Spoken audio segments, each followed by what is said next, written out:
Data-driven stories, on that I depend. Breakout hoops, we're analyzing tight. Jazz Nation rise, we shine through the night. From data to plays, our passion ignites. With every highlight, we soar to new heights. Power BI, visual, watching trends flow. Every dribble, every shot, yeah, I'm in the know. Tracking player stats, making the case. In this game of numbers, I'm running the race. Analyzing games, I'm on my grind. Week by week, new insights to find. Breakout hoops, we're analyzing tight. Jazz Nation rise, we shine through the night. From data to plays, our passion ignites. With every highlight, we soar to new heights. So join me on this ride. Let's celebrate. Breakout. To everybody watching, welcome to Hoops Lytics episode 1. My name is Analyst Sim, and I'll be bringing you today some of my thoughts and views on basketball news and going over some of the top rookies and next stars in the NBA. So stay tuned and let's get started. So as you've been seeing, I've been uploading lots of content over the past couple of months. And during this time, this has just meant that what we've been seeing is lots of Euro basketball, lots of time to be able to see what a lot of the current next stars are doing. But now that the NBA season is literally about a month away, it puts us in a great position to go up and start looking at what the current rookies are, who they are, what potentially they could do, looking at the sophomores for this episode. And today, I'll be also looking to do my Utah Jazz preview and prediction for the upcoming season, as that is something that I know I've been looking forward to doing. I've had time to think about it, to look at the numbers and analyze, and I'm bringing you that here today. But first, let's look at some of the current stars, current players coming up in the NBA right now. So let me go up and share my screen. Let's see.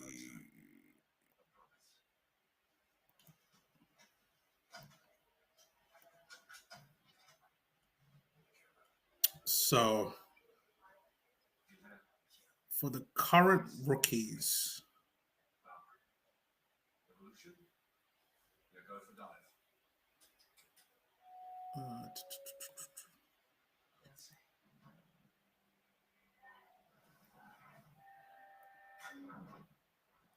we are going to look at the 2025 draft class first and take it across there. So I've got a few notes that I've written down just to allow me to kind of go through. We're going to go through all 60 guys now. All 60 guys that got drafted in June. And we're also going to look at the guys that got drafted last year as well and go through there. But let's start with number 1. Cooper Flagg. We all know he's the boy wonder. He's the one that everybody is looking at. Somebody that I think has got a great immense of talent. He's looking like his comp is for Scottie Pippen. And I really like what he produced, especially in Summer League. So in Summer League, he averaged 20 points per game, 5 rebounds. But this is only after a couple of games, and he really got shut down. But I think looking at some of the highlights of what he did in college, what he showed in Summer League, I definitely think that he has a lot to prove. And with the injuries that the Dallas Mavericks have got, I think what everybody's saying is that he's probably going to be playing at least a little bit of playing as a point guard. We saw some of that during Summer League, him driving the ball up. But like with every rookie, there's going to be a bit of a kind of bedding in period. He needs to get acclimatized to the NBA, acclimatized to the speed. Everybody's going to really be gunning for him. You know, he's the main guy to kind of watch out for. And even though I do think that he's a very talented player, compared to this with someone like Victor Wembanyama a couple seasons ago, I wouldn't necessarily put him on a Victor Wembanyama level, but I do think that he's a very talented player, someone that's probably going to be at least one of the faces in the league 5 years from now, but isn't necessarily going to be the one that you kind of look forward to as of right now. Then you got the number 2 pick, Dylan Harper, with the San Antonio Spurs. Really good, solid player. He had a couple of games there in Summer League before he also got shut down. Played against my Utah Jazz and honestly had a good run out. Average, got 16 points, four rebounds, 2 assists, and 1 steal. Shooting 35% from the field, but only 12.5% from 3.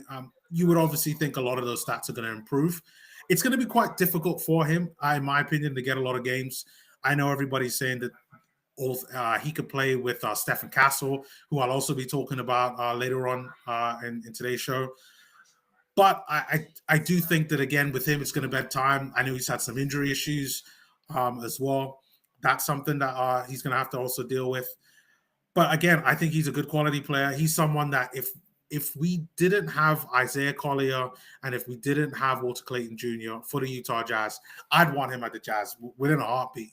I think he's a very good player, comes from great stock, being the son of our former NBA player and Chicago Bulls champion, Ron Harper. There's a lot there, and we could constantly take that away from this, is that he's a good, talented player and one to really look out for. The number 3 pick, VJ Edgecombe, shooting guard. I was super impressed by him. And if you were watching my YouTube shorts, I really loved what he was doing in Summer League. Like, his athleticism is so crazy good. I'm loving it. Like, there's no 76ers fan that would be thinking, we don't like this guy. Like, you have to like VJ Edgecombe. To hear his story from living off of a generator for years in the Bahamas, then obviously moving to the States to really begin his basketball career, playing it in the high school system, and then eventually going to college. Such a good player. And he was probably one of the few rookies that I would say that he looked like he was ready from day one. And I think part of that is to do with the athleticism, the body that he has. You just have to love what he was able to really showcase there. And he is someone that, if given the games, which I don't think he's going to be able to get that many games for the 76ers, I definitely think that there's going to be a lot of prioritization. If he's able to get on the court, he's really going to be able to show people what he can do. And for me personally, I really like seeing what he can do as a player, what he's shown in Summer League. I love it. I just hope he can be able to replicate that as the season goes on. When he plays the Wizards, 15 points with Philly in a 74-58 win over the Wizards. You got to love that production. But when he, in his first game, scored over 20. And that's what you love to see from any young rookie coming out. So I'm really looking forward to him. I've got him, the top 6 guys of this draft class, I really have as the 6 players that I'll be keeping track of really consistently, because I definitely think that they're starting there. Then you have Con Knipper, who was drafted 4th by the Charlotte Hornets. And he averaged 15.6 points, 4.8 rebounds, 3.8 assists, and 1.2 steals in his 5 games over Summer League. Really good player. A lot of the criticism that he had was that, maybe he wasn't going to shoot that well. But from what I saw in Summer League, he was one of Summer League's best players. I believe he was Summer League MVP, if I'm not mistaken. But definitely was one of the best players at Summer League. And I really like what he can show. And then it's to my man, Ace Bailey, with the Utah Jazz, my Utah Jazz. He unfortunately didn't play that many games at Summer League. He only played, I know he played with the Salt Lake Classic a bit, and then played, I don't think he played any games at Summer League, or maybe just one, but played 18 points, 7 rebounds, 3 assists, and 3 3-pointers made. Just looking at the games that he did play, the defensive side for me that I really saw with the rebounding, I really love what he could bring. Somebody that's super versatile, could play the 2, the 3, maybe even the 4 or the 5 at some point. depending on how the body goes. But right now, a lot of it is going to be about giving him games. Like, he's going to get lots of reps. I expect him to get some time in the G League as well, probably about 10 games or so, at least over the course of the first season in the NBA. But I'm really loving a lot of the options that Will Hardy and the rest of the Jazz organization are going to have with having someone like Ace Bailey in there.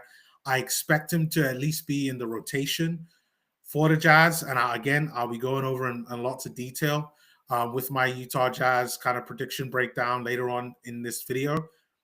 But I really like what I see from Ace Bailey. Again, I just think he just needs reps. And once he gives that more reps, then he'll be able to give us a lot more of what we're able to see from him. Then the number 6, someone that I really enjoyed at Summer League, and that was Trey Johnson, got drafted by the Washington Wizards. Again, he averaged 18 points, 3 rebounds, 2 assists, and 1 steal.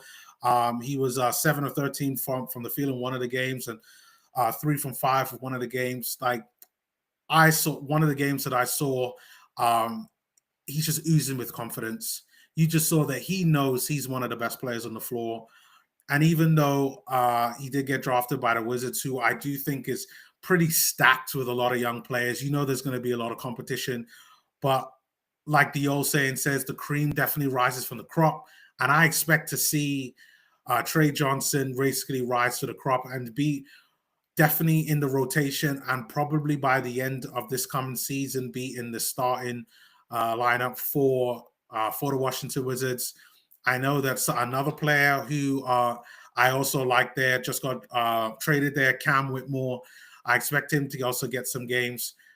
But Trey Johnson, he's the real deal. Like, I could honestly say there's a player there. He's going to be a potential knockout star in the NBA. At the very least, he's going to be a starter, maybe your 4th or 5th guy. But I really love what I see from Trey Johnson. And if we didn't have Keontae, I would take Trey Johnson for the Utah Jazz. I think that they're similar players. And, again, like, even though Trey Johnson isn't great at defense, that's something that he's also going to have to add to his game. I definitely feel that Trey Johnson is one to look out for. And I would have loved him at the Utah Jazz. Next is number 7 with the New Orleans Pelicans. It's Jeremiah Fears. Now, Jeremiah Fears, a point guard, probably one of the youngest players in the draft, from what I understand.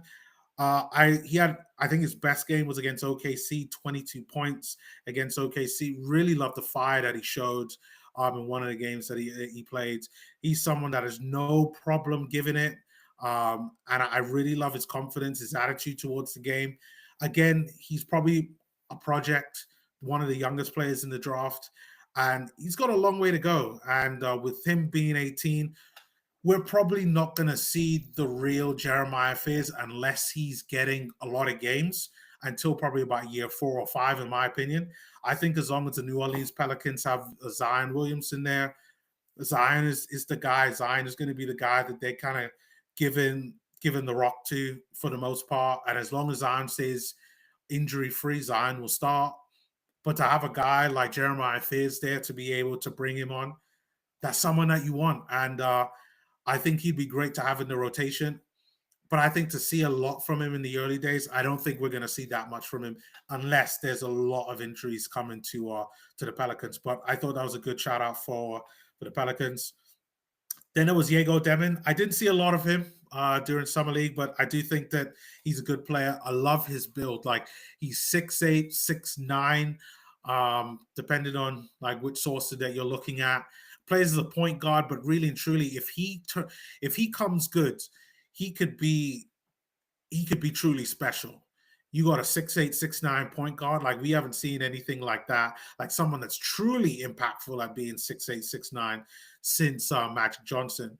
Someone who can create and shoot, and somebody who has the body.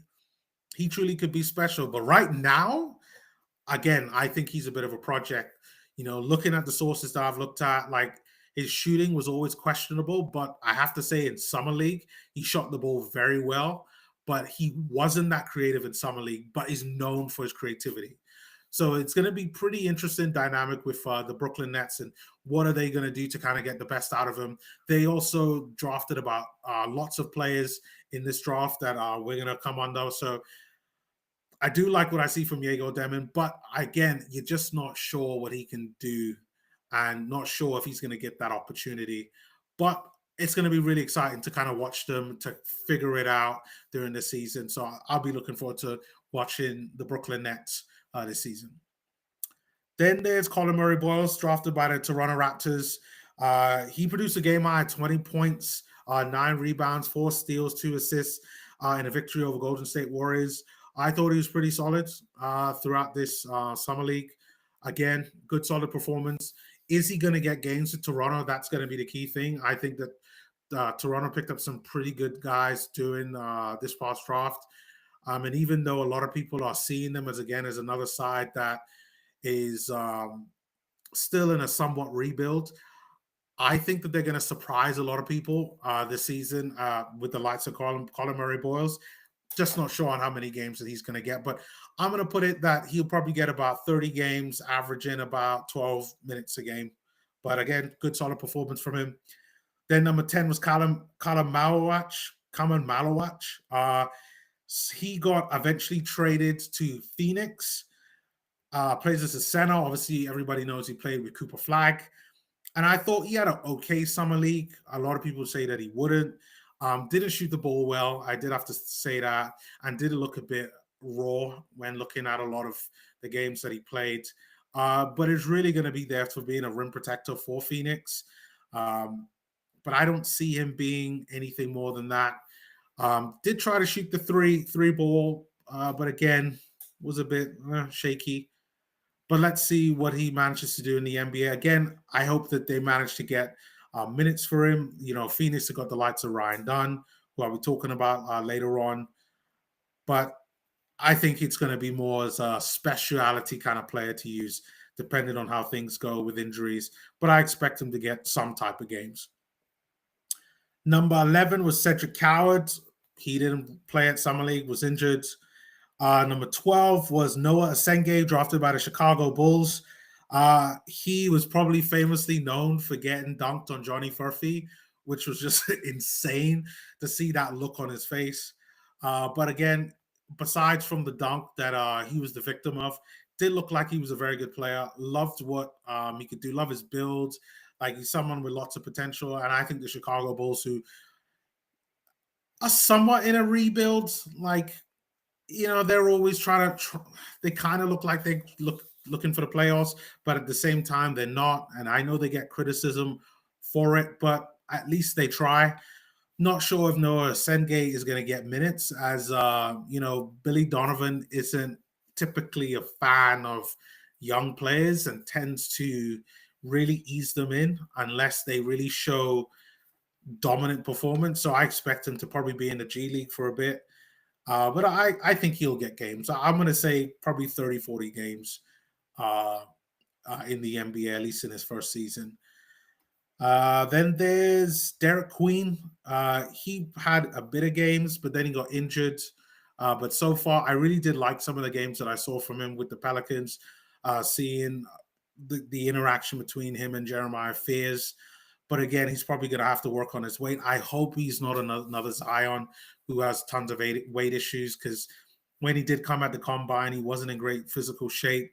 And I know that's probably one of the things that turns a lot of fans off and probably turns a lot of coaches off. But like for me, like I'm a big Kenny Lofton Jr. fan. If people might remember, he played for the Utah Jazz for a bit and for the Memphis Grizzlies. And he's someone who always had weight issues, and I liked it because he could play. And I would say if you can play, you can play. So Derek Queen can play, but hopefully he can get past these injury issues, get himself up into NBA shape, and then we can see a lot more of him. Carter Bryant. Whoa, Carter Bryant, probably one of my favorite players to watch. San Antonio Spurs drafted him, and I would say that I really loved his defense. He is a hyper athlete, not super athlete, hyper athlete. This guy, what he was able to do, he could defend easily 1 through 5. He's long enough to be able to do it. He's athletic enough to be able to do it. The only criticism that I'd really give him is the fact that he's not good offensively. Not a good shooter. Not good at shooting threes. He had a few floaters there. Didn't really have much of a jump shot. But I really love the defensive side. So I think he's going to get games, especially if the Spurs make it to the playoffs. I expect to see him getting games for the Spurs. But really love what he showed at Summer League. Then you got Thomas Sober there. He was completely injured through Summer League. He got drafted by OKC. But again, it's another talented player who was injured that OKC don't really need. So they can have him be injured for the whole year. And then next year they can play him. Same thing what they done this past year with their last year's draft pick, who was injured for the whole season. He's also going to get some games now. So with OKC, they don't need any players, but they got a really good, talented young player there with Thomas Ober at 15. Number 16, Hansen Yang or Yang Hansen, depending on who you're talking to. So I believe everybody's calling him Yang Hansen. Portland Trail Blazers drafted him. I think he was a bit of a surprise one. Everybody knew he was going to get drafted, but didn't think he would be a lottery pick. Didn't even think he would get drafted in the first round. But he was very good. You could tell he was somebody who really understood the game, had great vision on him. This is a guy who doesn't even speak English yet. He has a translator to help translate the message, but he doesn't speak English. But the language he does speak is basketball. And that was something that everybody on the court that played with him knew that. And that was something that I really loved about him. He's someone there that people were dubbing him the Chinese Jokic. He was giving you 10.8 points, 5 rebounds, 3.8 assists, 2.2 blocks over the 4 games that he played. It's not bad. Not bad at all. And his shooting splits, 47% from the field, 33% from 3, and was 87% from free throws. He's someone, he's someone to watch out for. I really love Yang Hansen. He's got so much skill. And I'm a skill guy over an athleticism. I think, yes, athleticism is great. I get that's what the NBA is really built off of with the dunks. But when you've got skill, when you see someone with skill, it just shows. Because skills can be learned, but you can't teach 7 foot with that skill set. That's what Yang Hansen showed. Then for the number 17 pick, he had Joan Berenger, drafted by Minnesota. He had a decent game. For my notes here, he recorded the highest amount of blocks, 7 blocks overall in a game. He had some pretty good offense, especially in the paint. But I thought he was just a decent player overall. Again, someone that I'm really looking forward to seeing. The Minnesota team, I think their starting 5 is pretty set. But that rotation team behind them, that's where I do think that I'm going to love to see where Joan Berenger could play. How is it that he's going to play with the bench unit and maybe even some of the reserves? How is he going to fit in? That's something I'm curious to see. But I do like that signing there for him. Then number 18 with the Utah Jazz draft, Walter Clayton Jr., point guard, out of Florida. Everybody knows him for what he did at college. I don't even watch college basketball per se, but I got put on him because of what he was doing, in college. And if he could produce anywhere close to what he produced in college in the NBA, he's going to be very good. I like what he was doing at the Jazz in Summer League. Started out a bit slow, but proceeded to go up and improve things and had a game where, he scored over 20 points. And I really like that. He's a very good shooter, very good at shooting threes. When looking at someone like Isaiah Collier, he's going to be in competition with, and Keontae George. Isaiah doesn't shoot the ball well at threes. I think Keontae's good at shooting threes. I think it's just the shots he chooses to take. But it could be that Walter Clayton Jr. is the best person for that, for shooting threes at the point guard position. So there's going to be an interesting dynamic on how that works. And I'll be discussing the Utah Jazz later on in more detail. But I really love that pick for the Utah Jazz. Then there was Nolan Traore, the Brooklyn Nets' second draft pick. I thought he had a pretty solid summer league. 13 points, 3 rebounds, 3 assists against OKC. Again, another good solid performance from him. Interesting to see what more that he does. Then number 20 by the Miami Heat was Kasparas Giacochonis. Gotta say that he was a disappointment. Kasparas. He's somebody that I wanted the Jazz to draft instead of Walter Clayton because I believe that the Jazz needed a big guard, someone that was 6'5", 6'6", and above, that can play both the 1 and the 2 and was a natural creator and that could also shoot. But even though the Kasparas has shown that, yes, he can create, he just didn't shoot the ball really well. And his overall performances for the Miami Heat in Summer League were just poor. But you just have to hope that Summer League, there was plenty of guys there who had terrible Summer Leagues in the NBA. Trey Johnson just to not Trey Johnson. There's been other players that have done that. But unfortunately, hopefully he can improve in the NBA. Then you got Will Riley there at 21, drafted by the Washington Wizards. He had a really good Summer League. He was another one that if the Utah Jazz weren't able to get Ace Bailey at 5, I would have wanted them to drafted him at 21 for the Utah Jazz. But the Wizards got him.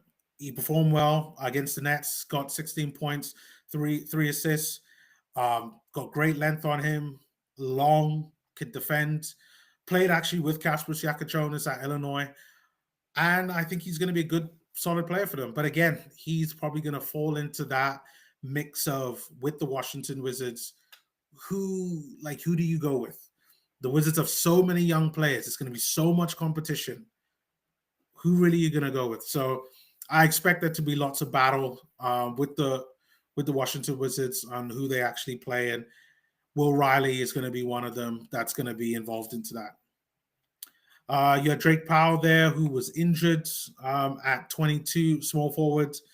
You got Asa Newell there for the Atlanta Hawks, playing the power forward position. Again, good, solid two-way player, defends and attacks for them. I think he's going to be solid for them. Then at 24, you have Nick Clifford there, small forward. I really like what he can give, and I think he's going to do really well for the Sacramento Kings.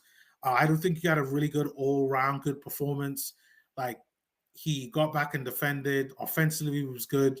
You know, had a good mid-range, was posting up, rebounds, shot the 3 ball very well. Like, he was someone that could just do a little bit of everything. And I think that's something that's kind of really expected from older players. He's 24 years old, and I think that that's something that is expected from players like him, players like himself. And you just have to hope that he gets an opportunity at Sacramento. They're a team that they probably was a little disappointing last season, but maybe someone like Nick Clifford could help to turn their fortunes around. They lost De'Aaron Fox to the San Antonio Spurs, but you just have to hope that Sacramento could turn things around. New season, new opportunities. I expect them to make the playoffs. If they didn't, that would be a big disappointment, especially when you have the likes of Zach LaVine and DeMar DeRozan there. But I still think that Sacramento have a good, solid starting 5. But can their bench, what can they do? That's going to be the key thing for them. At 25, you got Jace Richardson, drafted by Orlando. He showed he was pretty good. Good all-round performance, great vision, great play. One of the shortest guys in this draft, came in at 6 foot during the combine, and it's probably the reason why, in my opinion, why he kind of dropped down in the draft as low as he did. At one point earlier on in the year, around April, May time, he was supposed to be a lottery pick to go as high as 11th. But he dropped down all the way to 25th. But he understands the game, son of Jason Richardson. And you got to say that, like, I think Orlando got a good player in that. Hopefully, they can actually give him games. But I really like what they showed there. I really like what Jace showed there for the Orlando at Summer League. Then you have Ben Seraph there for the Brooklyn Nets. I thought he had an average performance from him. He's probably one of the most experienced ones. A little bit older, I believe he's 22 years old. Had some time playing in Europe. Now into the NBA draft. Got drafted by the Brooklyn Nets. Now he's a big guard. Can play both the point guard and the shooting guard position. But he has defensive issues. And that's what you saw there from Summer League. But again, it's early days. But I do like him as a player. But how is that going to translate? Then you got number 27, Danny Wolf there, plays as a power forward. Probably could also play as a center as well, maybe a small ball center, depending on how things go there. Again, another Brooklyn pick. I thought he had a good all-round performance. He is someone that was compared to Kyle Filipowski. And after watching him play at Summer League and seeing some more of his highlights, like I definitely can see that. He's a big guy that can move the ball up the court. He can pass. He can shoot. Like he blocks. He rebounds. Like he just does a bit of everything, except he's 6'10". It's the only difference. So I could see this Kyle Filipowski comparisons. But I really like Danny Wolf. And again, like it's another good piece by the Brooklyn Nets and what they can do. Then you got Hugo Gonzalez that played for Boston. I thought he struggled in Summer League. I was watching him play with Kenny Lofton Jr., who was on the Boston Celtics Summer League team. Wasn't a fan of him. I believe he's probably a bit of a rhythm shooter, if I have to say. And he definitely was up and down on the shooting. But again, it's Summer League, so let's just see how things go there. Then you had Liam McNeely drafted by Charlotte. I thought he had a great Summer League. I didn't expect him to go as low as he went, but I thought his overall performance was really good. And I really look forward to seeing his progress. I thought Charlotte were great all around, playing with Con Knipple, playing with Zion James, who I'm going to talk about with in a sec. I thought Liam McNeely had a good performance. And I think that probably a lot of people looked at what he couldn't do, but didn't look at more about what he could do. And I think that's reason why he dropped it. Good performance from him. And then the number 30 pick you had with the Los Angeles Clippers. It was Yannick Conan Niedenhauser. I thought he struggled at first, but was good near the end, Summer League. But I thought a decent overall performance with the Clippers. And, I mean, the Clippers need all the help that they possibly can with all this Kawhi Leonard stuff. So hopefully he's able to kind of get some games, which, looking at Joel Embiid's injury record, you have to say that he most likely will get some games at some point during this season. And then you got number 31, you got Rasheer Fleming. So you got Rasheer Fleming. I think Rasheer Fleming could be a diamond in the rough. A little bit more on the older side, but a really good defensive player. Like I watched several videos on Rasheer Fleming, and I have a quote from his coach back in college, Billy Lange, who said that, and I'm paraphrasing, he has an appetite for learning and mastering things is insatiable. If you got a player like that in your team, they're going to be a success. Either way, that's what you want. You want a player being hungry to learn. And if that is true, if he's hungry to learn being in Phoenix, and Phoenix are kind of going through a rebuild, but not going through a rebuild, maybe he could keep them in lines of making it to at least a playing position. Maybe Phoenix get into the playoffs. I know since losing KD, there's definitely going to be a lot of opportunities for four guys. They've got to figure out what their starting five is going to look like, because to be honest, I personally don't know what they're going to look like. But I do think a lot of these young guys are going to get an opportunity to show what they could really do. Then you have at number 32, you have Noah Pender, drafted by the Orlando Magic. He's a power forward, Also can play small forward as well. I thought he had great size for his position, showing both offensive and defensive skills. He's somebody that I think is going to be pretty versatile. But again, is he going to get games? That's going to be the thing. There's lots of guys who can play that 3-4 at Orlando, and yeah, like even though he's talented, we'll just have to see how time works out. But hopefully, he manages to kind of get on the court. Then you had number 33, you had Zion James. So I just finished talking about his also teammate Liam McNeely. I thought he had a very good summer league overall. Love the size, plays a small forward, strength. I think he's going to be great in the NBA. Can shoot, can pass. Just really good all-around performance from him in summer league, and I expect him to be pretty good.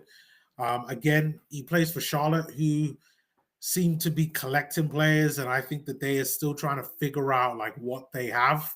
You still got Brandon Miller there, who yes had some injuries last season, but you expect him to really be back and be at 100%. But I expect Zion James to also get some games as well. Of course, he's probably going to also get some games in the G League, but I do like Zion James. Then you got Ryan Kalkbrenner there for Charlotte. I really liked his game. I watched quite a few Charlotte games. Again, he was somebody that is more of in that traditional mold of being a big as a center. And even though with his size, he was still able to shoot threes, which is something that's going to be a value of him.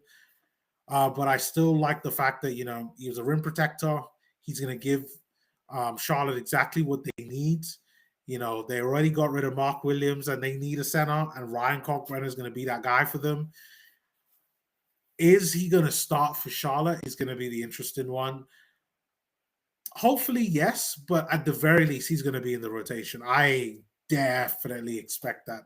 I expect Ryan Kalkbrenner to be getting to average at least 15 minutes a night for Charlotte, playing the 5 for sure. But I really like Kalkbrenner there at 34 for Charlotte, and I think it fits in with what they need. Then you got Janai Broome there at 35 for Philly. Love his performances. I talked about a few YouTube shorts on Janai Broome when they drafted him. He's someone that I thought the Utah Jazz would have drafted if they had at least a higher pick in the second round before I realized they were going to draft John Tonje. But he's an experienced guy, understands his role very well, understands how to play the 4 and the 5 when he was at college. And he was able to really translate that his knowledge and experience directly into summer league, which is something that I really love. Is he going to get a lot of games? That I don't know. Again, he's probably going to have to be wishing and hoping that Joel Embiid is injured so he could kind of be able to get on the court. He's probably going to get a lot of time in the G League to kind of really hone his skills, get used to the NBA pacing, and then obviously get some games there with Philly. But I expect him to get some games for the 76ers. Let's say maybe about an average of 10 minutes this coming season. But I do think that Janai Broome is a very good player, and 76ers should really love what they have if they didn't see him at Summer League. Adu Tiero, he got drafted by the Lakers. He was injured for the most part, so he didn't play. But he was someone that I really liked when looking at my draft boards about him. Again, he was someone that he was physical, could play good defense. The question about him is always going to be, what does his offense look like? Can he shoot the 3? I question that. Like, I think I saw a stat that he shot like 20% from 3 when he was at college. And I think that that's going to be somewhat similar, going to be the same for him with the Lakers. I think the Lakers are a hard team for a young player to really get games with. So I don't think he's going to get that many games, to be really honest. I kind of feel for him there, but the Lakers drafted him for a reason, and it's because they need defense. So maybe they're just going to be working on the offensive side, and then we see somehow probably around like All-Star weekend, like he's after that, that's when he starts to get some real minutes and take it from there. Then you got number 37, Chaz Lanier. I thought overall he was pretty good for Detroit, very skilled. Cam Jones, I liked him. He was someone I thought would go in the first round. He drafted number 38 by Indiana Pacers. My guess is he's going to get a lot of games because he's going to be taking over, at least bearing some of the workload from Tyrese Halliburton. He's still going to be injured. I think Halliburton's scheduled to come back around like January time. But Cam Jones, I really like him. Like he's someone that is in that Tyrese Halliburton mold, more on the older side of the game. I think he's about 23, 24, understands it well. Probably one of the most complete players at Summer League, shoots the ball well, can create, got good size on him, super athletic.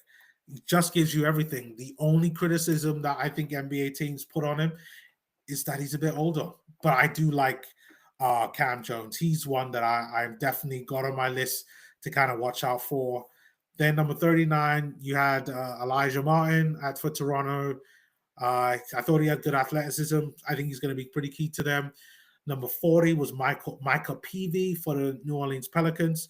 Good defensive player, understands the game very well. Is a 5-year player, which is probably why he dropped quite a bit in the draft, but I thought he was pretty good.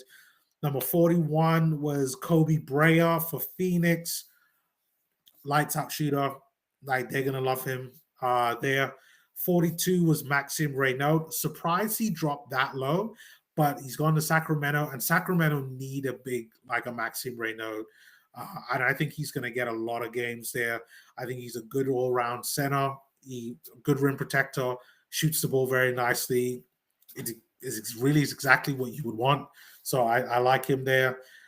Now, you got Jameer Watkins. I really like what he showed for Washington. He got drafted at number 43. He's a shooting guard out there. I thought he had a great engine on him. Two-way player, never stopped Jameer Watkins. Loved what he was able to do at Summer League. I'll be looking forward to see how he does. Again, he's with Washington, who, they just have too many players that they drafted. Like, it's too much. Too many young players. And not all of these guys are going to get a lot of games. And it's probably going to be like the Hunger Games there, where it's like survival of the fittest. And hopefully they can be able to carve out their kind of starting 5 and then their backup 5. And then it's really about who's fighting for those last 2 positions. But it's going to be interesting. I believe Jameer Watkins has a 2-way deal, but I'm not entirely sure on that off the top of my head.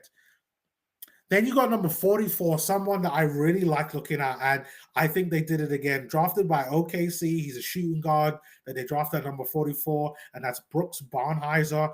Great all-round performance from him. I think he's the hidden gem out the whole of this draft. It's another OKC masterclass, and every team needs to be looking at who OKC drafts because they always manage to get it right. That's the one thing I'll say about OKC. They get it right when they draft. Guys that they draft just end up turning out really well, or they just manage to find a lot of hidden gems. And I think that Brooks Barnhizer is a hidden gem. Guys that, similar to like Josh Hart, Alex Caruso, guys that give you both offense and defense. This is what you want. And I'm going to be looking forward to him. I don't think he's going to get a lot of games time. For the obvious, it's OKC, the defending champs. It's just not going to happen. It's just not going to happen. He's going to get a lot of G League time. That I expect to see, but he's not going to get a lot of minutes. But still, if teams could trade for him after seeing G League performances, then maybe we'll see some more game time from him, but I don't expect to see him get that much game time for OKC. Then number 45, you got Rocco Zarkowski from Australia, drafted by the Chicago Bulls. Definitely a project player. 7'3" off the top of my head, I believe. He's an over 7-footer. Probably going to be a good rim protector for them. I think the Chicago Bulls fans have been crying out for just a proper center, a 5, a proper big, and he's someone that kind of gives you that. Not really athletic, but I think he'd be a good rim protector there, but definitely more of a project player. I got Amari Williams from the UK. There we go. Amari got drafted by Boston. He's a versatile 7-footer. Again, Boston are I don't know what to say about Boston. I think they're a little bit in flux because of the injuries and the fact that they've kind of had to break up their team. So I think there's lots of opportunity, but who are you going to start? That's going to be the thing. I do expect some of these guys to get lots of minutes. See what the Celtics have, and then maybe in the offseason, kind of take it from there. But Amari Williams, well, we're going to have to see over there. Then number 47, you've got with the Milwaukee Bucks, and I'm trying not to butcher his first name. We've got Bogol Markovic. He's now gone back overseas. He played in summer league for a bit. I thought he was pretty decent, not very athletic, but he's gone back overseas in order to develop. But maybe Milwaukee Bucks might do something with him in the future. We'll just have to see on that. Then you got Javon Small there. He's a point guard, number 48. Memphis drafted him. I thought he was average overall. I think nothing really to speak of. You got Tyrese Proctor. He's someone that I looked at. I drafted at number 49 for the Cleveland Cavaliers. I thought he had a good all-around performance. Again, Cleveland are really going for it this season. Again, they were unfortunate to have lots of injuries. But he's Tyrese Proctor, an experienced guy. Hopefully he manages to get games. Not sure if he will, but nevertheless, we'll see. Kobe Saunders at number 50, shooting guard for the LA Clippers. Really good three-point shooter. I thought he had a good summer league, good all-around performance. Again, Clippers need players, so hopefully he'll get games because we don't know what kind of sanctions the Clippers are going to get. So a lot of the guys that the Clippers drafted, my guess is that they probably are going to have to hold on and to see what they could really do because my guess is that they're going to get punished, but I'll save that Kawhi stuff for another time. Then you got number 51, Mohamed Diawara, played for the New York Knicks. He actually just signed his deal with the New York Knicks, even though he was drafted so earlier on. I think he's got lots of potential, got great size on him. Summer league performance, in my opinion, was okay. But I know lots of New York Knicks fans are looking forward to him, and I hope he does manage to get games. They got a new coach in, and a lot of those young guys, even some of the guys from last year, guys like Tyler Kolek, I would have expected to get games, but just didn't. So hopefully a lot of their young guys can get some games. You got Alex Tui there, power forward at number 52, got drafted by the Golden State Warriors. Solid player, not that athletic. Saw him play against the Utah Jazz in Summer League. Had a really good spin move against Kyle Filipowski, which was kind of unfortunate. But I thought he was okay. But we'll have to see if he manages to get games for Golden State. They are obviously trying a one last kind of shout to go up and win a championship. Steph Curry's not getting any younger. Neither is Draymond. Neither is any of their other players. And they brought in Jimmy Butler last season. They are kind of on their last few seasons to go because in the next couple of years, that could be it for Steph, Draymond, and for Jimmy Butler. Or maybe Jimmy might not even retire then. Maybe he might stay to kind of help keep the load up. But Golden State, Alex Tui, we'll have to see. They've got tons of guys there who can play that power forward position. So we'll have to see how that he does. Then number 53, the Utah Jazz draft, John Tonje, small forward. Again, I thought he had a decent performance. It took a while for him to get signed. I expect him to mainly be a G League player for the most part. I'm sure he's going to get opportunity to play for the Utah Jazz in the starting five at some point.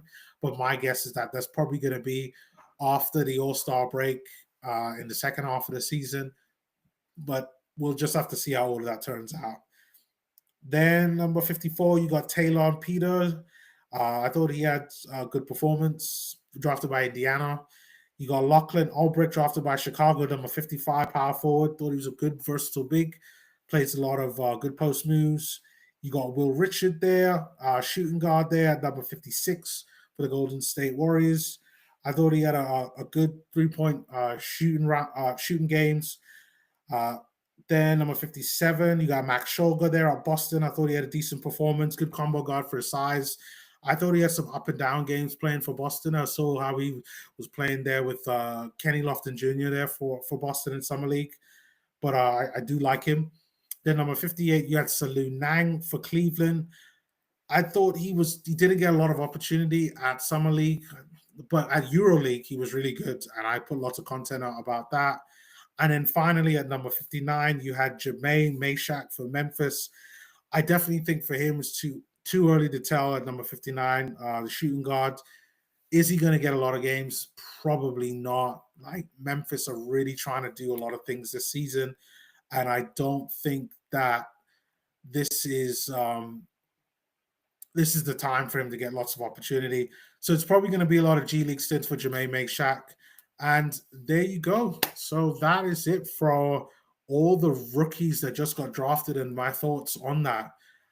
Now we've got to talk about the guys from last year. Got to talk about the guys from last year. So let me just load this up. So last season, should I look at this? You know what? No.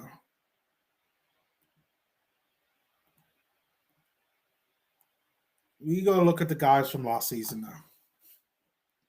So last season, Stephen Castle was the rookie of the year, and I think rightly so. So I built this dashboard here for you guys to see exactly how the stats break down. Now, I put everything together to show top scorers, 3-point percentage for players, the top rebounders, top assist makers, and a few stats that I think are pretty useful to show how efficient a player can be, how good that they are, and potentially how they can progress going forward. Now, for the last year's players, Stephen Castle was the best one. He definitely deserved to win, especially when looking at some of the other players. Now, I mean, in scoring, he's the top scorer with over 1,100 points. And like when you look at the fact that Zachary Reese-Sachet is the second with 942, and then Alex Sarr with 869, which I actually was pretty surprised about. Even my Kyle Filipowski there was at 690. I thought it was pretty interesting. But when you look at it all, Stephen Castle there, good three. I mean, I think he's an okay 3-point shooter, but when you look at this draft class, like he was there, like in the top 10, Stephen Castle, for being one of the premier and one for the rising stars this past season. And I expect him to continue to having a season like this coming season if he gets games. You know, when it comes to looking at what he was able to produce, rebounders, 297 throughout the whole of last season. Then even in assists, like he was third with 332 assists. Only Bob Carrington and Isaiah Collier managed to get more assists than him. So I really like what Stephen Castle could do. Average 14.7 points per game, four assists a game, and even his turnovers were low, at least in comparison to like other players. You know, you look at someone like Isaiah Collier, when looking at his assists, when looking at his turnovers, his was 2.9 in comparison to 2.2. That's just a good all-round performance from Stephen Castle. Zachary Reese-Sachet, I thought he had a good EuroLeague, and I talked about him on my YouTube shorts. But I think he's one of them players that, again, he needs more time, more experience. Is he going to be able to get that with the Hawks? I still think he'll be able to get near to what he was going last season, so I expect that. Then you've got Alex Sarr there again, who I felt also had a good EuroLeague there with France. I expect him to also have a good season this coming season. He was third highest top scorer out of all the rookies from last season. Jalen Wells there, I felt also had a good season too. You look to see where they are in all the other categories here. Like, that's where you want them to be. Bob Carrington, I know that Wizards fans really believe in him. And I think they're rightly to do so, especially looking at how he's performed in all the other categories. Dalton Connect, I feel sorry for this guy. Gotta say, I feel sorry for Dalton Connect. And the reason why everybody knows this, that Dalton Connect started off a season so well. So well. He was someone that I think a lot of people thought was going to be in the running for Rookie of the Year, and that was going to be pretty easy. And then when you hear his story about how he really had to work some more just to get to where he was just incredible. But unfortunately, the Los Angeles Lakers decided to trade him. The trade didn't go through, and then because they pulled it, and then he comes back to the Lakers, and then everything basically drops. And now I saw him at Summer League, and I thought for a second-year player, I thought Dalton Connect was not great, to say the least. Like, I didn't think he was good at all. And I hope he's a player that gets traded. Not just for the Lakers, but for him. He's someone that, I mean, like, I could never speak as a player, but I could just speak as a person. You have a situation whereby someone doesn't want you. Let's say you get fired from your job, because that's basically what happened. You got fired from your job, and then they say, whoa, we want you back. No, come back, please come back. And then he has to go back because he's got bills to pay. That's what happened to Dalton Connect this last season. He doesn't look right. He is someone he needs to get traded. By the grace of God, I hope he gets traded because he needs to go. Anywhere in the NBA, he needs to go to. He's got great size on him. I think he shoots the three ball pretty well. His biggest thing, I think, is driving to the basket and actually scoring at the rim. I think he could be better at that. But I think overall as a player, I do like him. I like Dalton. And looking at those numbers there, I like it. Like, you have to put context into it. Like 0.8 assists, like that's not good. Okay, turnovers are down. Like 0.5 turnovers per game. I like that. Assist to turnover ratio, like I think that's pretty good. Rebounds to be game, I think 2.8 is pretty fair. Free throw percentage, I think, is pretty fair. And his 3-point percentage, I think, is approaching average for an NBA standard. So I hope he gets in a better situation, but I don't think it's going to happen anytime soon. But I hope so. Fingers crossed. Yeah, praying for you, Dalton Connect. Then there's my guy, Kyle Filipowski. I really like Kyle Filipowski. If you didn't know, I'm a Utah Jazz. Did you know that? I really like Kyle Filipowski. Kyle Filipowski was one of the shining gems of this past season, particularly for the Utah Jazz. Kyle Filipowski, when I first saw him in Summer League, I looked at him and I thought, this guy looks so nervous. He looks like a deer looking down a set of headlights on like a long highway. It was like everything just went whoosh, just went completely past him. But as the season went on, as we got past Summer League, that's why I say when I went through the list of all the rookies, Summer League is one thing, but when you start in the league, that's what matters. And when Kyle Filipowski started in the league, he looked really good. Really, really good. I liked the fact that he could score. which is what you could see there, 690 points. Like, yes, he is a ton of games, a ton of points behind Stephen Castle. He can shoot the three. He rebounds. And he creates. He gives you everything you would want in a player. He is probably one of the brightest spots, if you are a Utah Jazz fan, you possibly could ask for. And I honestly mean that. It's like, it doesn't get any better than this. Well, I mean, it does get any better than this. His name is Ace Bailey. But I'm saying this, that Kyle Filipowski is nice. He is nice.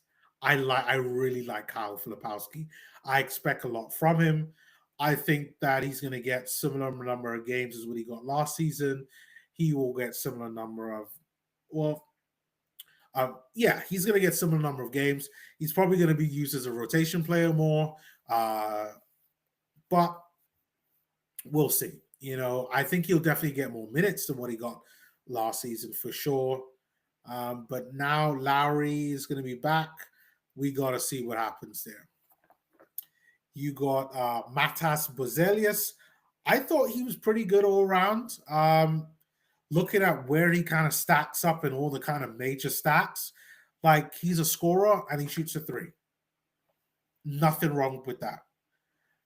What this tells me, what the stats are telling me is, how is he going to expand his game? He's there at 278 for rebounds. There's a few guys there that are ahead of him, including Stephen Castle. It's not bad. He's just outside the kind of top 10. And then where is he is on assists? Yeah, he's pretty down there in terms of assists. Yeah, pretty down there. But I think Matas Bozelius is a good player. I think there's a lot that he could continue to develop. My guess is that he's going to be more into the starting lineup this coming season. I'm no Chicago Bulls expert, but the games that I do see and the games that I did see from him last season, I really liked. And from what I see from Chicago Bulls fans online, I think they really liked him. And you can see from the numbers there, not bad. Not bad at all. Yves Missy, I thought he had a really good summer league. I really liked what he showed. Again, scoring-wise, very good. Where is he on the threes? Yeah, there's no threes from him. There's no three. Where is he on the rebounds? I expect him to be pretty good at the rebounds.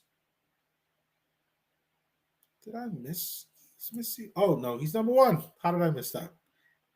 He's number one. One on rebounds. And then when it comes to assists,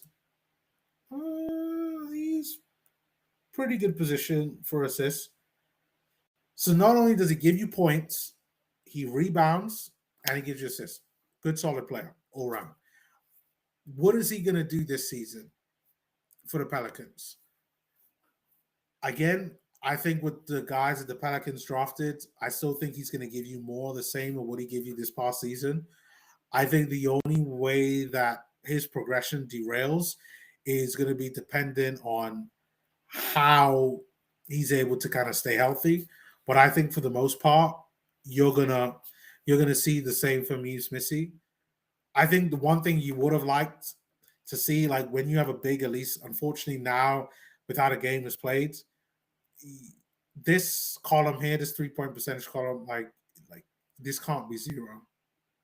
And I know that as a Utah Jazz fan, we've got Walker Kessler, but we can't just not have you shooting threes. You got to do something here. I got to say that. Then you got Isaiah Collier there. 615 points, played 71 games, 8.7 points per game, 6.3 rebounds per game. Very impressive. Did you know that I'm a Jazz fan? If I haven't said it already. I really loved Isaiah Collier. Really love what he can do. Great vision on the court. Good understanding of the game. Love his passing. The athleticism was crazy this past season. Really love what he can do in terms of driving to the basket. Needs a lot of work though when it comes to shooting in general. And I'm not trying to get away from that, but look at this stat here. Free throws, 68%. That's unacceptable from him. Because that 29% here, that's the biggest problem. Sorry, 24.9%. This is the problem that he's going to have. Because he's not a good three-point shooter, this has to be high. The free throws have to be higher. Field goal percentage, that's going to have to improve a little bit, but the free throws and the three-point percentage has to improve. Once he does that, then we can kind of see. Zach Edey, drafted by the Memphis Grizzlies, plays a center. Tall. I think he's 7'4", 7'5". Now, Zach Edey, I thought a lot of people before the draft said that he wasn't going to be the player that we all saw and didn't think he would be able to do much. But I think that what we saw from Zach Edey was that he's a good player. He has limitations, yes, like most players, he has limitations. Obviously, we know that when it came to blocking, rebounding, you see the rebounds here. He's the second when it comes to rookie rebounds in his draft class at 548. Like, we see that 8.3 rebounds per game. Even his three-point percentage, I would have to say, is pretty good. And I saw him shoot a lot of threes. And because everybody just naturally assumed he couldn't shoot threes, they just gave him an open way just to go out there and shoot threes. And he wasn't bad. Wasn't bad at all. 58% from the fields, which is, I think, is pretty decent, and 70% for free throws. So I like what he can give. I know he had some injuries throughout the season, but I thought it was pretty decent for what he can do. Where was he in assists? 65 assists overall. 3 points, 18 3 points. So not great, but not bad. So these were like the top scorers and what they could do. Like, I like these guys. The guys that I talked about in their rookie year, I think that they're going to continue to do well. Stephen Castle, Zachary Sachet, Saw, all of these guys here are going to be able to do well this next season. Now, looking at some other metrics in how they're going to do.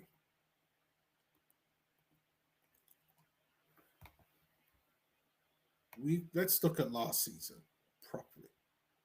So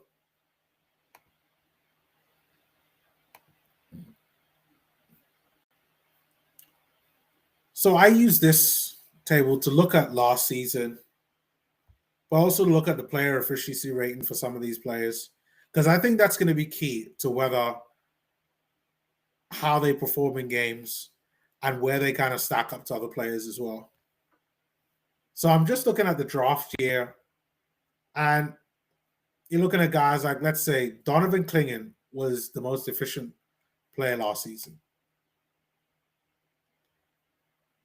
According to all the stats and numbers, looking at the player efficiency rating, that's Donovan Mitchell, the most efficient player. And there's reasons behind that. Like, you do have to use context with this, in that he plays as a big. There's certain things there that his team are going to ask him to do that they wouldn't ask other players to do. So guys like Zach Edey, Donovan Clingan, Khalil Ware, these are all centers.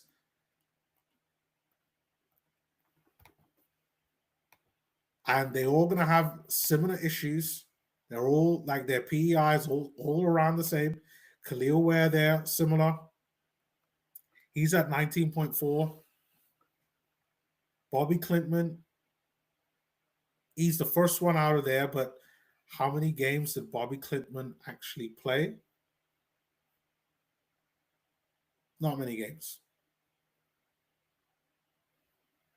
You got Adam Bonner there, who I also really liked in the EuroLeague. But again, Adam Bonner didn't play that many games.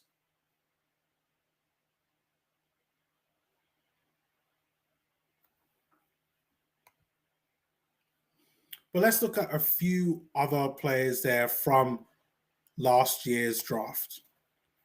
So I started with kind of the top scorers, but I'll kind of go through some of the other notable players.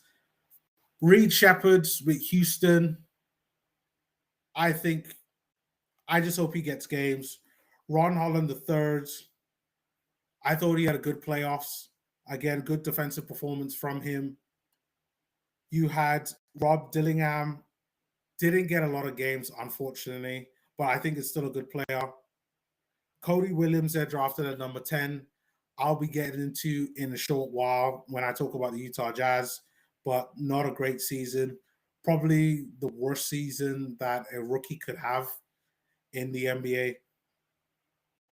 Devin Carter there, drafted at number 13th last season, injured for like half the season, so it's kind of difficult to really evaluate him. Then you had Tristan da Silva, who had a very good EuroLeague. Tristan da Silva, I really, really enjoyed last season.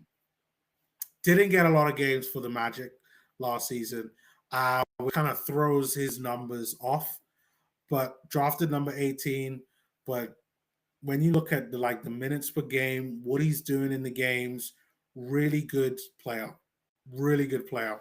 And from what I saw from what he did at EuroLeague, if he could translate that to the Orlando Magic next season, as long as they give him opportunities, that's really going to be the key thing. Like, how many games is he going to get? How many minutes is he going to play? You know, like last season he played 74, which is a good number of minutes, but how are they using him? But if he can put that performance from EuroLeague for the Magic this coming season, he definitely could do a lot more. Then you got likes of Jacoby Walter with Toronto. I thought he was decent. Good defense. Loved his defense, Jacoby Walter, this past season. Then you got Jalen Tyson. Want to see more from him. Deron Holmes. We didn't see much from him. AJ Johnson there. He got drafted number 23. Got traded to the Wizards near the end of last season from the Milwaukee Bucks. Then you had Keyshawn George also with Washington Wizards. I thought he was a bit rocky at first, but ended the season pretty well, in my opinion. Pacom Dadier, project player. Dylan Jones, number 26. He got traded to, I think he's with the Wizards now, if I believe. Terrence Shannon Jr., I expect a lot from him. He's going to be in the rotation. Then there's Ryan Dunn at Phoenix at 28. I expect a lot from him. Let's actually see what happened to Ryan Dunn this past season.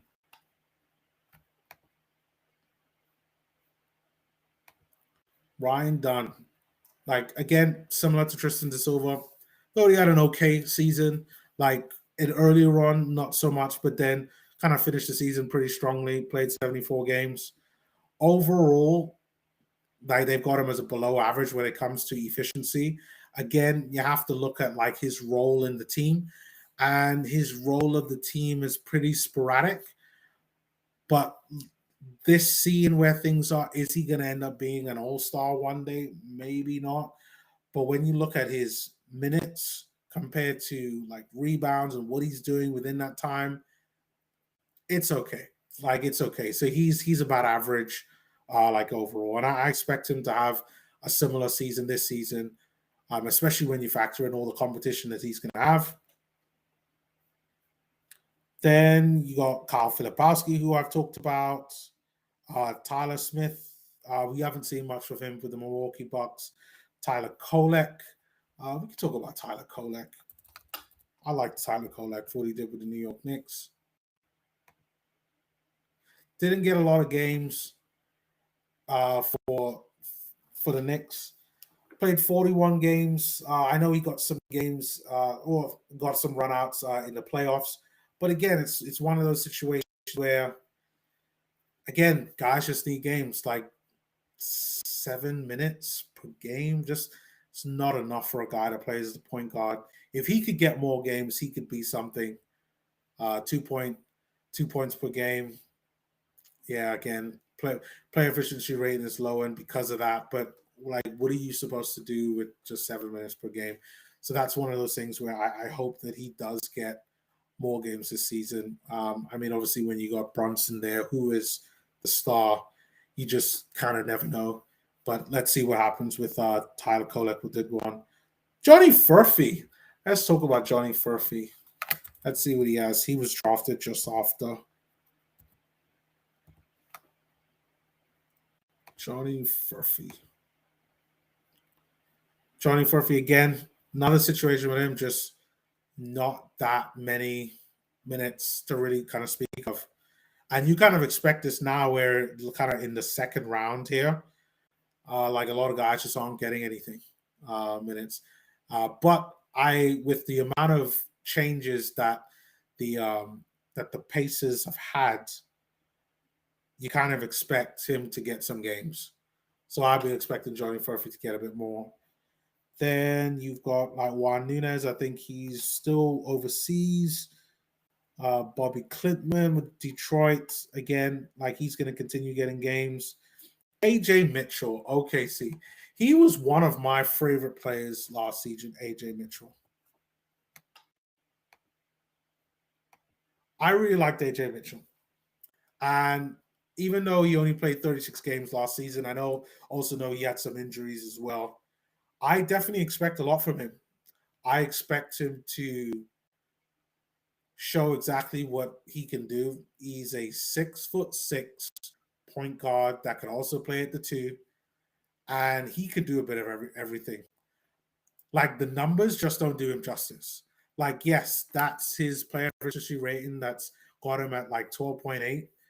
And yeah, he averaged 16 points per game and only averaged about 6 points. But when you look at the fact that within that 6 points, he gave you almost 2 rebounds and almost 2 assists with his 6.5 points, like, that's not bad. Like, if you've never seen him play, definitely watch him play. He is more on the older side at 23, which is probably why he went in the second round. But he is someone that if a team needs a point guard, that's a big guard, like a Utah Jazz. Well, we'll see what happens at the end of this season. Like, he would have been one that I would want. I wanted the Jazz to potentially get him. If they weren't going to draft a point guard, this would have been the guy that I would have gotten. Then after that, then was Jalen Wells. He had a good season. I talked about him. Also, Iguodala, I thought he had a good season last season. Adam Bonner. Let's look at Adam Bonner a little bit more. I thought he had a really good Eurobasket competition with Turkey.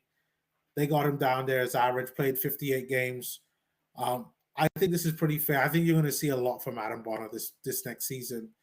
I think with the amount of minutes that he got 15 minutes a game, 5.4 rebounds, no assists, blocks is his thing.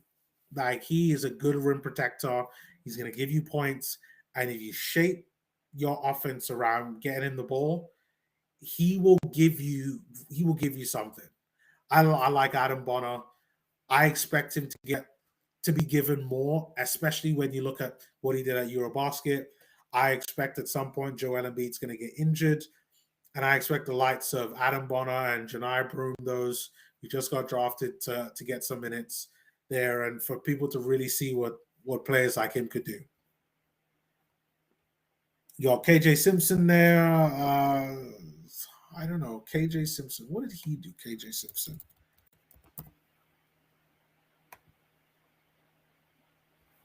KJ Simpson, 36 games.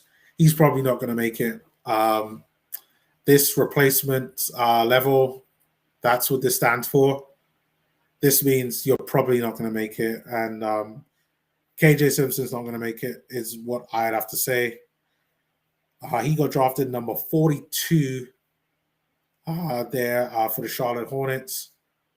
And yeah, I'm not sure about KJ Simpson. I don't think he's going to make it. Then who's other interesting players? Cam Christie. He was one that I had looked at only because his brother got drafted last season. And he was somebody that I looked at as well. So Cam probably needs games. Even with the limited amount of games that he played, like for him to still be given a player efficiency rating of 12.9, I think is pretty decent. 4 minutes a game, though, just isn't enough. There just isn't much that he could do. Like a lot of these guys near the end of the draft, they just don't get a lot of minutes. So Cam is one of them. One guy who was near the end of the draft, who I do think is going to get minutes, is Quentin Post. He's with the Golden State Warriors. He gets a lot of minutes just because of his size. I think this is probably a steal for the 52nd pick. I expect him to get games. They don't have many big, like they have bigs, but guys that are his height that are 7 foot plus, they don't have a lot of those. And Quentin Post, I think it will continue to kind of get games for them. 8 points per game, 3.5 rebounds, and an assist as well. On top of the minutes that he's getting, I think like he's had a pretty good solid career so far. Let's look at the number 55th pick, Bronny James, and see how he did, because I took Bronny James at the replacement level. So I think when I first saw Bronny James play at Summer League last year, when I saw him play in the NBA, I thought he was okay. I didn't think he was ready. But as the season went on, like he looked better. Still, when looking at everything overall, again, you have to use context with this. The Lakers don't really like playing youngsters, and Bronny James is not an exempt from that. And that's why he's coming out as he's at a replacement level. Only managed 6.7 minutes per game, but with 6.7 minutes, you still giving him 2.3 points. Probably got to do something with this. Like I'm going to put Bronny close to being average, but he probably needs to get more minutes because 6.7 minutes just ain't enough. Yes, he played 27 minutes per game. True shooting percentage is at 42%. It's got a long way to go for the baby goat. But I'm looking forward to seeing what he does at the end of the season. But that's kind of it in terms of these second-year players and how things might look for them. I do feel that with a lot of them, it's going to count towards games, especially when you look at the guys who are the top most efficient players. So if you're looking at just the last year's draft class for the top efficiency players, I mean, you got Filipowski there, who I'll get to in a second when I give my Utah Jazz thoughts are. Quentin Post is right there. Yves Missy was right there. Alex Saw, Jonathan Mogbo. Again, a lot of these guys, it's really dependent on how many minutes that they get. Harrison Ingram, not sure about him. Yeah, not sure about him. I don't understand why his shooting percentage is like that. Yeah, it's below average. Cam Spencer. Oh, I love Cam Spencer. He's lethal at shooting threes with Memphis. I really like him. Yeah, but a lot of it's going to depend on how many minutes that they get. That's really what it comes down to it. And I truly do believe that it's really going to come down to how many minutes that they play. Will be dependent on how efficient these guys can be. And unfortunately, going from first year to second year, a lot of times you don't see that much improvement. But I'll be keeping tabs on it, and I'll give my opinions and thoughts on it as the season goes on. So now in terms of the Utah Jazz, so this season I think is going to be big for the Utah Jazz.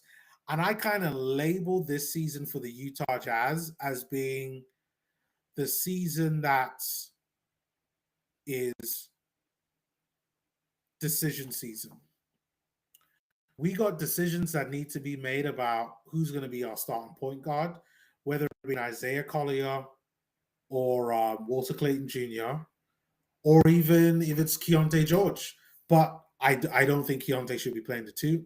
If you saw him last season, Keontae George, in my opinion, should be closer to a shooting guard playing the two, even though, yes, I know he can play the one. I do prefer him playing the two because I don't believe he's got the vision or the point guard skill set to play the point guard position at a consistent rate over the course of an 82-game season. Nevertheless, he still is somebody that I would play either at the one, only if there are injuries, or depending on who we're going up against. But nevertheless, at the two guard position, is it going to be Keontae or Brice? And I know everybody loves Keontae, and I'm a big Keontae George fan. He's one of the reasons why I really became a Utah Jazz fan nowadays. But we cannot discount Brice. And you know what? Let's actually look at Brice Sensabaugh. Let's look at Brice. Let's look at what Brice did this past season. So Brice played 20 minutes, well, close to 20 minutes. He gave you 10 points, which when you're seeing through half the minutes that he played, he's given half of that, he's giving you points. Still gave you 3 rebounds with that and gave you assists. I think that that's pretty fair. I actually think that that's pretty good. Now, as player efficiency rating, I think a lot of that encapsulates how the Jazz performed. Like, there is a formula on how you calculate player efficiency rating, so I do understand why it's probably come out to below average. But I expect Brice Sensabaugh to get more, to at least average more minutes than what he got last season. I expect Brice Sensabaugh to average about 25 minutes a game next season. And the same thing there goes to Keontae George. His shooting percentage, his true shooting is wild. 61% shooting percentage. Brice Sensabaugh is a shooting god. We cannot just discount Brice. We got to give Brice an equal opportunity to go for that starting two-guard position. And I really like what Brice gave. We saw him at Summer League, and they stopped him at Summer League and Salt Lake. He never even got to Vegas. Never got to Vegas. Stopped at Summer League and was like, yep, you know what? You're done. Because he was just that damn good. And we cannot discount Brice. But I like Brice. Even though I know he can play the 3, I would prefer him to be a big 2. So for me, I'm seeing him more. I'm putting him more as a guard rather than a wing. But yeah, like for Brice, you could probably go either way. But the same things that I say for Brice, I'll say to Keontae is that both have to defend. I think that's going to be pivotal to us even trying to progress forward. I think like a lot of people have been saying online, other Jazz fans, are so obsessed with the draft pick from OKC and that, we have to tank. And I just roll my eyes because I can't stand tanking. Like, I hate tanking. Like, the fact that tanking is even in the game, like, it's just like, it's wild to me. Like, it's just crazy. How can you go out there and put weakened sides just to lose games? Like, the whole system is broken. I wish it was fixed, but that's all for another story. But they all have to defend. Sensabaugh, George, Clayton Jr., Collier, you have to defend. If they don't defend, then it's all going to get ripped up. And I truly do believe that. Playing the 3, we got to talk about Ace Bailey now. So Ace, we drafted at number 5. I loved what Ace Bailey did at Summer League. He is potentially going to be our star. Like the Jazz have a star in Larry Marketing. And Larry, I love. And I know everybody loves Larry as well. But when looking at the Jazz's timeline, like I definitely think that there are some valid facts on whether Larry's going to be here long term. And I know some people argue that he will be here long term, and I hope he does. But Ace Bailey definitely will be that.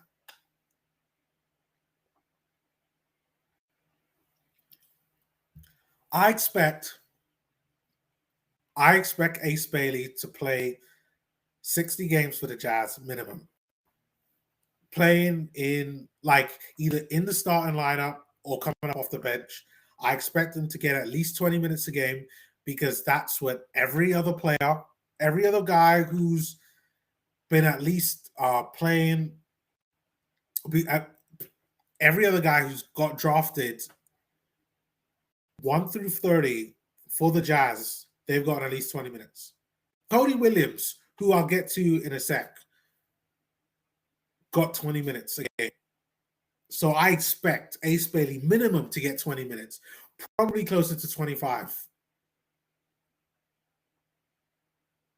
But what Ace Bailey gives us, he gives us an opportunity to potentially go from being, I think, good to being playoff tier. You're talking about a guy who's compared to Kevin Durant, to Tracy McGrady, and even as worse, his worst comparison was Michael Porter Jr., who just got drafted to the Brooklyn Nets, who, when he was in college, was a damn good shooter. The only problem with Michael Porter Jr. is that he just never liked playing defense, which is why the Denver Nuggets mainly played him for coming up off the bench. But I know Ace Bailey could play defense, and if you watch Summer League, at least the Salt Lake Summer League, you saw a guy who can play defense. And I think Ace Bailey's going to be just fine. He's going to get his minutes. I think he'll get some time in the G League, but I think he's going to get about 60 to 65 games for the Jazz. I think the Jazz are going to wrap him in cotton wool, as the saying goes, but still they're going to give him an opportunity to grow. And I think that they will try to start him as much times as they can, which is why I believe game 1 in the NBA, he will be starting for the Jazz. I'm saying it now. Ace Bailey will start for the Jazz game 1 at the small forward. Now, the rotation guy behind him is Cody Williams. Now, Cody, I've kind of had a love-hate relationship with Cody for a while now. I like what Cody's able to do in terms of his length. He seems like a really good person. Like, I've watched a ton of interviews on the Utah Jazz YouTube page on Cody Williams. I watched his draft night, watched his family, his brother, and he looks like he comes from a really great family and really great stock. But Cody Williams was awful last season. And we got to let me load up Cody here. Let's load up Cody here. 6.0 is his player efficiency level. This is one of the lowest player efficiency ratings out of all the guys. And I'll show you that. Cody Williams is bad. 6.0 player efficiency rating. True shooting percentage was 41.9, which isn't too bad. Played 50 games last season. But averaged 21 minutes, 4 points in 20 minutes, 2 rebounds in 20 minutes, 1.8 assists in 20 minutes, not good enough. It just isn't good enough. And there's no way to come away from that. I do hope, I really hope that Cody performs better this season. I wish him nothing but the best because he plays for the Utah Jazz. I really do wish him the best. I hope that he gets the time to be able to show the skills that he will. And looking at what he did at Summer League, I do think that he will show the skills that this next season. I don't think he's going to get the amount of minutes that he got last season, though. This 21 here, this 21 here is going to drop down to 15. For sure. Like beyond a shadow of a doubt. Like I do believe that's going to drop down to 15. I don't believe that he's getting any more than 15 minutes a game. And I think with that, I hope that Cody will take, with that 15 minutes, that this will go to like 9 to 10 in 15 minutes. And these rests could stay the same. Preferably maybe the assists to go to like 2 assists in that 15 minutes. That's the only way that Cody Williams manages to get on this team long term. But right now, things are bad for him. This is, I think, part of the reason why we drafted John Tonje as like a just in case. John Tonje there plays as small forward. And I know even though John Tonje is going to be there at playing a lot of G games for the most part, to be really frank, like it's going to be him and Cody. Like which one's better? That's what I think.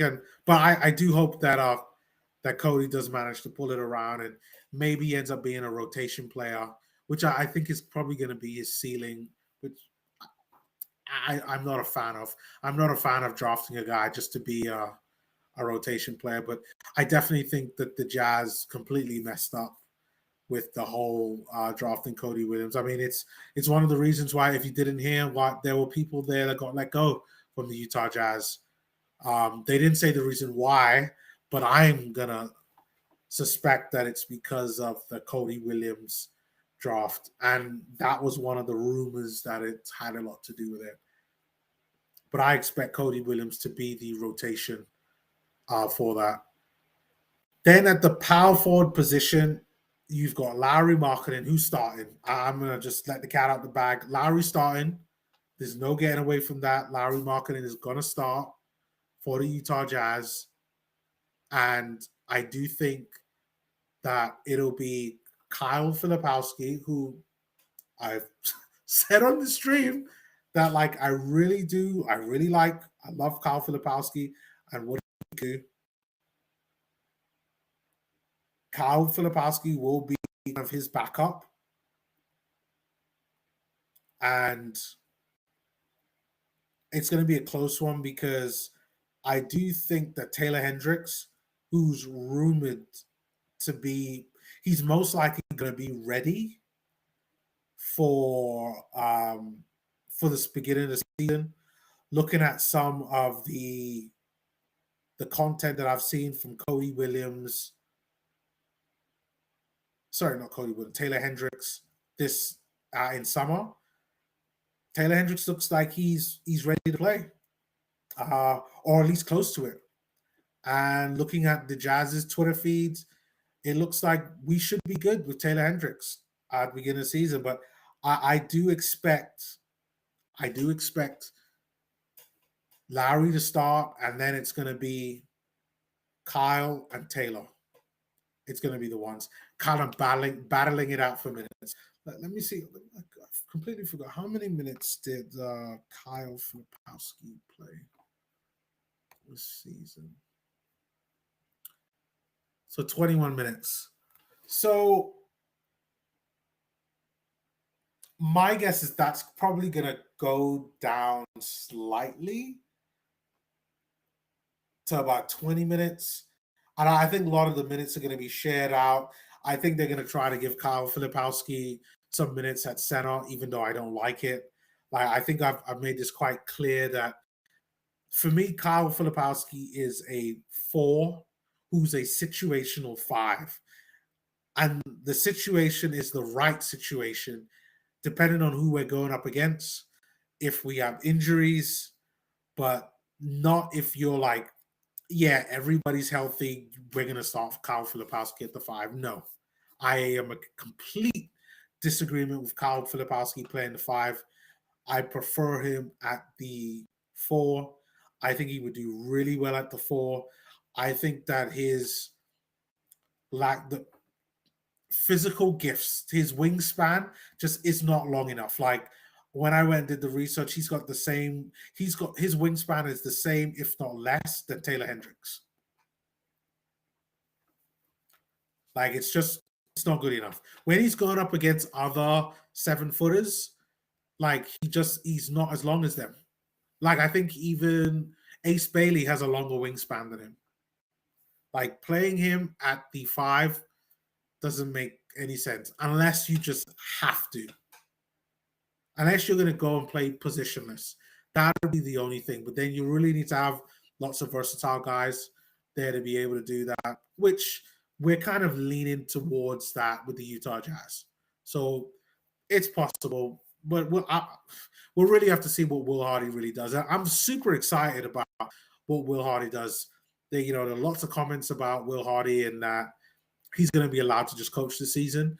So I'm really looking to see what he's able to do like for that.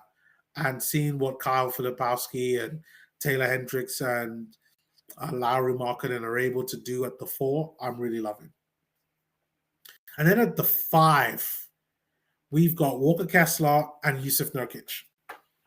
Now, my thoughts on Jusuf Nurkic, I know that a lot of people's reaction is, why are we getting Jusuf Nurkic if we've got Walker Kessler there and Kyle Filipowski? But I think we getting in Jusuf Nurkic is to really see what it's like, how the Jazz do well with different tactics. Jusuf Nurkic is a big who shoots the ball pretty well. Definitely a lot better than Walker Kessler. Like, he can hit a 3. He's not the best rim protector, but he can be a rim protector if need be. Not the greatest, but he can do that. And me watching him at EuroLeague and what he did last season with Phoenix, like I really like him as a player. I think he'd be a good backup. And the fact that the Jazz brought him in only for this season, like his contract runs out at the end of the season, I think it's pretty fair. I think he's going to play and he's going to get minutes. And I think he should be a good bridge between Filipowski and Walker Kessler. He should help them to be better players, which is what I like. Plus, we got the draft next season, which has a player there who I think the Jazz should draft in Cam Boozer, the son of Carlos Boozer, who's now working at the Utah Jazz. And I think Cam Boozer has a lot of elements that Jusuf Nurkic has. I think that a guy like Cam Boozer, he can shoot the 3. I don't think he's as big as Jusuf Nurkic. I think Cam Boozer is about 6'9". But he can shoot the 3. He could be a rim protector. He has the size to be physical. That is what Jusuf Nurkic is there to do for the Jazz this season. And I think that's pretty good. That's his role and that's his function. And at the end of the season, we're going to say, you know what? Thank you for your services. We wish you the very best. Everybody just walks away with, with everything, like he got what he needed from it and we got what we needed from it. And that's what Jusuf Nurkic brings. I do think that Kyle Filipowski will get some, but I expect Walker Kessler to get the bulk of it and Jusuf Nurkic to equally get some minutes as well.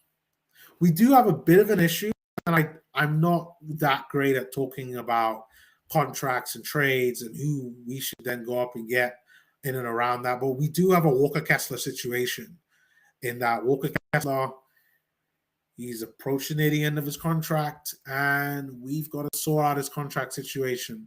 And I know I watch other YouTube channels talking about the Utah Jazz, and I think we should be a little bit worried because we are so used to playing one way. And I think, again, this is why Yusuf Nurkic has come into play, because he's an experienced guy that have played in different ways and has a different skill set that would open the door to us looking at how we might want to play in the future.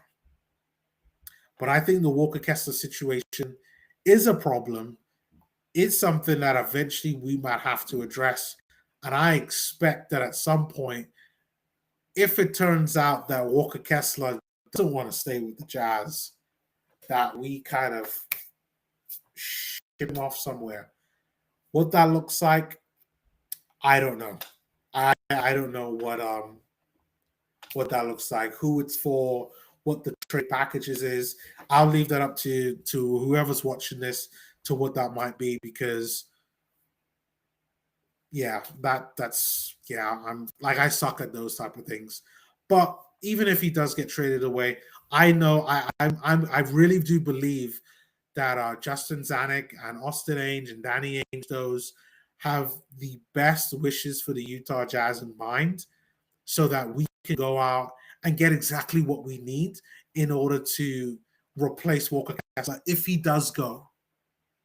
So yeah, that's my thought on that. And then we got to look at like several players here. So we've got John Tonje there, who I've talked about briefly already. I think he's going to be playing lots of G League games for the Jazz this next season. I think that, he's really near the end of the bench. But from what I saw Summer League, like, he looked okay. But so far, I'll leave it at that.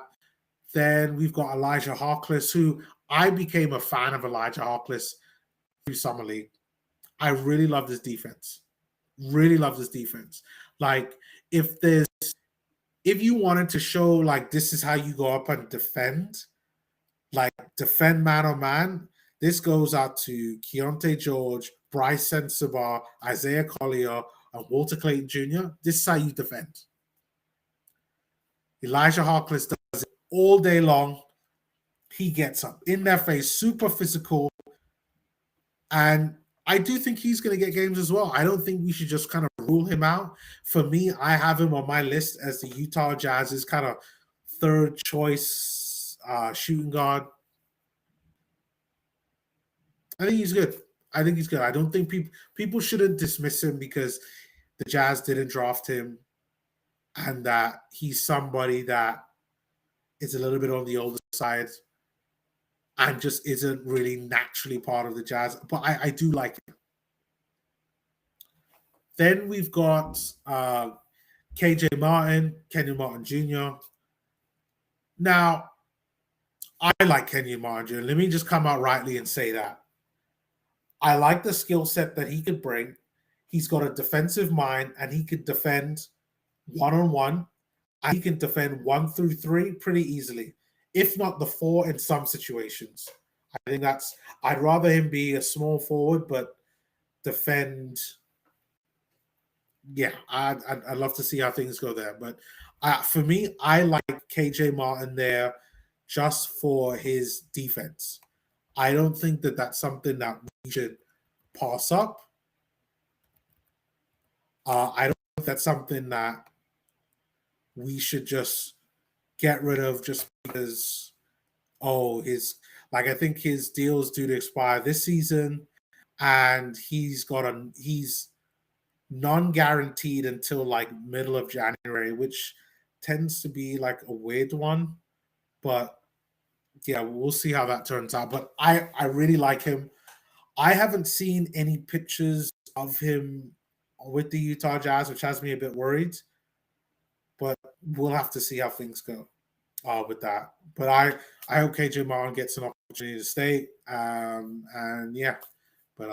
Things, at least from the outside looking in, doesn't look good. Then we've got Kevin Love there, who's on the roster, but from what I understand is trying to get a breakaway from the Utah Jazz, which I think is understandable. He is near the end of his career, and he needs to kind of go. I think this is an opportunity. Like, he came in a trade that, yeah, it is what it is. But I think it's one last opportunity for him to probably try to win a championship after getting traded from the Heat. You got Georges Niang, which I think this is actually good for the dressing room. I'm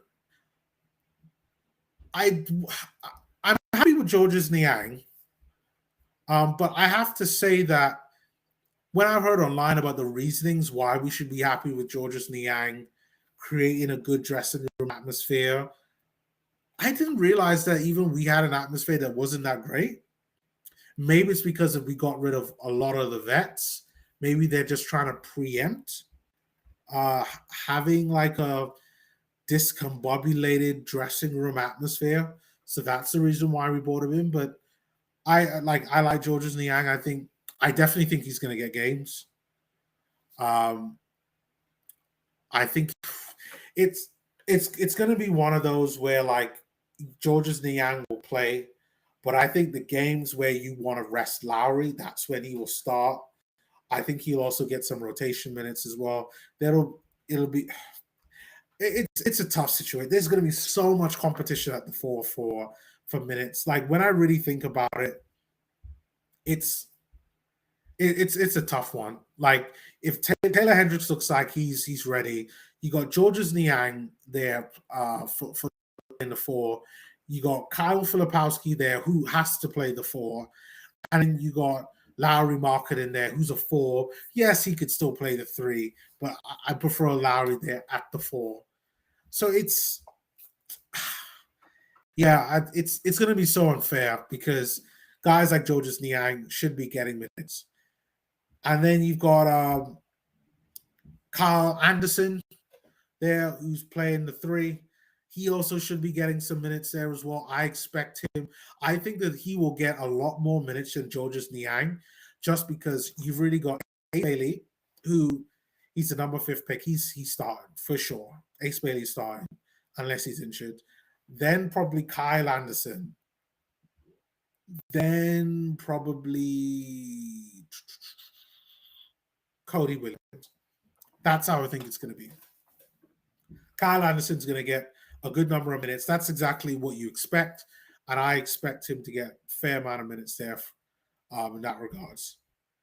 Then you got, how did I forget? Svi Mykhailiuk. Svi Mykhailiuk isn't going to play every game. I'm actually quite surprised that they signed Svi Mykhailiuk, if you want me to be honest. Like they I can't believe they re-signed him. Or they gave them, like, they guaranteed his deal for the year. Like, I think he's going to be part of some type of trade package. I'm not a Svi Mykhailiuk fan. Not a Svi Mykhailiuk fan at all. I don't think we needed him. I'm surprised that they kept him. Yeah, I don't get the Svi Mykhailiuk. I don't get why. I don't know. I don't know. But yeah, and then finally there's Oscar Tshiebwe, who's back. We sent the qualifying offer out for Oscar Tshiebwe, and I think we've re-signed him, or at least he's training with us. Like I need to kind of clarify that. But Oscar Tshiebwe is still around. And I like Oscar Tshiebwe. I just wish he was like 6'10", 6'11", or 7 foot. But again, he's got long arms. He can play the center. His game is very limited, but really good rebounder when he was in college. I like what he was doing with the Pacers who drafted him. But with the Utah Jazz, he's been great. So maybe he might get an opportunity. But I think he's going to be mainly like a G League player is probably what I guess overall. But that's really it for me. So I think I've covered all of the guys that got drafted this year in this year's draft. I've looked at most of the guys who got drafted last year, who were the kind of bright spots for me. and as well as giving my kind of preview predictions for the Utah Jazz. Yes, it's a bit of a longer one, and I do like these ones as I just really get to talk about basketball, talk about the Utah Jazz, talk about some of the really good shining bright spots of the NBA really coming through. And I hope that to everybody that's watching this in the future, that you really want to join me on this journey of kind of keeping an eye out on some of these kind of bright young spots, players in the NBA. And if you're a Utah Jazz, following me into following the Utah Jazz this season. And we're just going to just watch lots of basketball. We're going to enjoy some good play. We're going to hope to see who's the kind of next big guys coming through and who could potentially be that kind of next breakout star, and then really take it from there. But if I had to summarize everything, I'm going to say that the breakout star for this year will probably be Cooper Flagg. I think the boy wonder cannot do no wrong. I think that the NBA really going to be backing him. You've got Kyrie Irving is going to be injured, and he's going to be given the ball to run with. I think the Dallas Mavericks fans need something to run with. I think that in terms of who's going to break out this season from last year,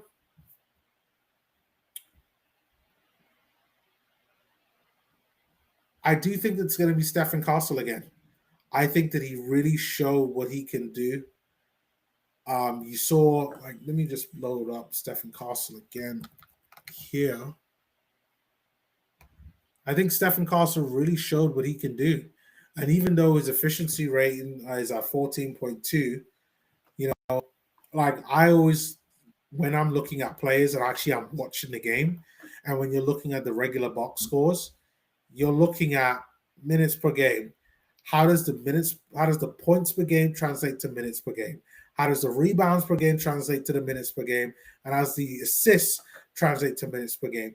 And when you factor in all of that, especially for as young as these guys are and their ability to improve, I gotta say, I really love it.